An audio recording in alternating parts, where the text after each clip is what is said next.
In the month of May, off-road riders from all around the country gathered once again in Vissershoek to take part in the 8th annual De Wild Funduro race. What started out as an endurance event in 2011 with only 43 riders taking part in aid of the local primary school has now grown to become one of the country's biggest off-road races, and it shows no signs of slowing down. Look, the Funduro for us as Raceworks, as a brand, it's got a long history. The owners live very close by in that area. They have got some other business concerns there, and it's generally in aid of the school. It's a good cause. It's grown from something that was, let's help the school, to one of the biggest events I've seen in a while, considering that it's, it started so small. With the number of participants growing, the De Wild Funduro has seen record numbers year on year and has grown from 43 riders in 2011 to a whopping 527 in 2018. We caught up with one of the sponsors, Ian McLaren, to hear his thoughts on the event.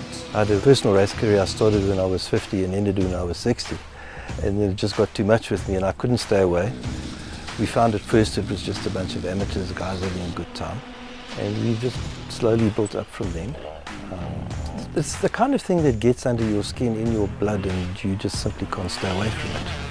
It's an awesome event. It's a very fair event. I mean, you can go there with your son, with your whole family, and even if you're a serious racer, you can go put in laps there. The course is very fair. Obviously, some lacquer technical pieces where you can exercise your technique, and also lacquer open, flat-out pieces where you can catch your breath.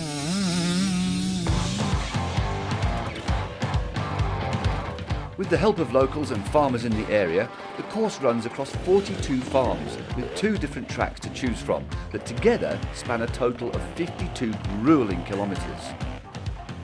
Riders could choose between 2 tracks, the relatively easy lemon and herb or the expert peri-peri track. As the name suggests, the peri-peri track definitely made the riders sweat bullets as they traversed the more technically demanding obstacles.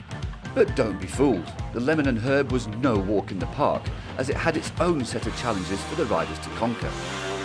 The event for us is important because we, as a brand and from a commercial concern, there's a lot of guys out there who aren't professional racers, who aren't necessarily doing the roof, and the Funduro makes it possible for people like that to go out there and experience what we do on a weekend basis and even what the pro guys do, but at a much lower level and a much more doable level. So it caters for all skill sets. The peri-peri route was for even a seasoned campaigner. If you wanted to do a fast route, go and do 4 or 5 of those. I think if you speak to the top end guys, they were pretty tired by the time they got done. We went out there to have some fun. I did 1 lap to go check it out, and it's a very nice little loop, lots of flowy bits, some technical stuff, there was some mud. So yeah, very, very nice. And also the terrain doesn't get ridden all the time, so there's a big need for guys who ride every weekend to go ride somewhere different, and that's what makes the Funduro fun. You can go out and ride a piece of land that you normally can't. The farmers in the area, very special people, giving up their land. It's a big operation, great route, very little injuries. We have a saying here that we get the bikes in after a hard weekend. You can just wash the damage off. It's incredible how they built to withstand the most extreme terrain. When the red mist comes, the guys go, and the bikes are they're phenomenal. They on the 2-stroke specifically, I mean, there's a couple of components that take some damage. Normally it looks worse than it is, but I find generally the softest piece on the bike is the guy riding it. They very seldom give in.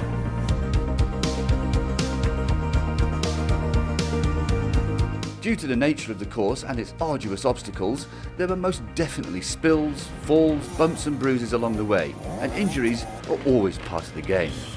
And the reason people injure themselves is they're not ready and they're pushing too hard.